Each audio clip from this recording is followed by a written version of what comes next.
করেন আপনার ঈমান নাই।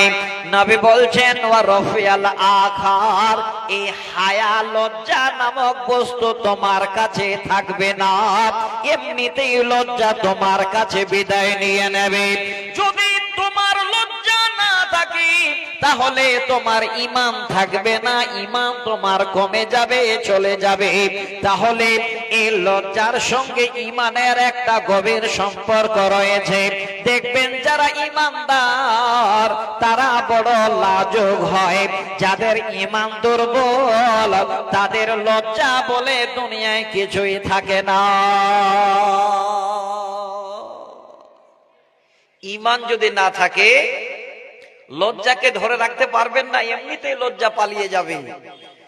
আর লজ্জা যদি না থাকে এমনিতেই তোমার ঈমান দুর্বল হয়ে যাবে। তাহলে কত দামি আল্লাহ রাসূল আমাদের কাছে দিয়ে গেলেন। এবার এতক্ষণ ধরে আপনাদের জানালাম এই লজ্জা কথাটা বুঝাবার জন্য। আমার মা, আমার বোন, আমি একটা পাতাতে দেখছিলাম যে বাচ্চাদেরকে সুন্দর করে বিষয়টা লিখে দিয়েছে। সেই বাচ্চারা আপনাদের সামনে সেই বিষয়টাকে বলেছে। এই শব্দটাও এই হাদিসে আছে। এবার হাদিসটা পড়ছি। প্রথম যে হাদিসটা পড়েছিলাম সহিহ মুসলিমের 35 নম্বর হাদিস। এই হাদিসটাকে আপনাদের সামনে একটু বুঝাবার জন্য আবার খুলে বলি। এই ঈমান শব্দটা আর এই লজ্জা শব্দটা আপনারা শুনলেন। এই ঈমান শব্দটা আমাদের কাছে কত দামি।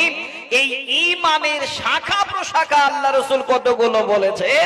এবার সব থেকে